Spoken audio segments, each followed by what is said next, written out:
Құрметті әлеуметтік желі оқырмандары, ұлы даланың ұлы тұлғасы Әбу Насыр әл-Фараби бабамыздың 1150 жылдығына орай Іле аудандық балалар кітапханасы Әл-Фараби шығыстың ғұлама ғалымы атты кітап көрмесіне видео шолуды ұсынады.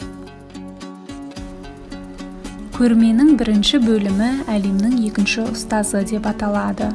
Шығыстың ғұлама ойшылы, математик, астролог, музыка теоретигі Әбу Насыр әл-Фараби өмірі мен шығармашылығына арналған әдебиеттер қойылды. Ал екінші бөлім әл-Фараби өркениет философы. Әл-Фараби білімге деген құштарлығының арқасында Аристотельден кейінгі екінші ұстаз атанды. Ол 150-ге жуық философиялық және ғылыми трактаттар жазып қалдырды.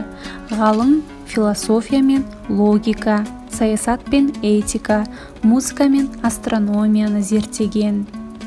Әл-Фарабидің еңбектері күні бүгінге дейін өз мән-маңызын жоғалтқан жоқ. Мемлекет, ел басқару жөніндегі тұжырымдары, әлеуметтік, этикалық, саяси көзқарастары бүгінгі қоғам үшін де айрықша маңызды.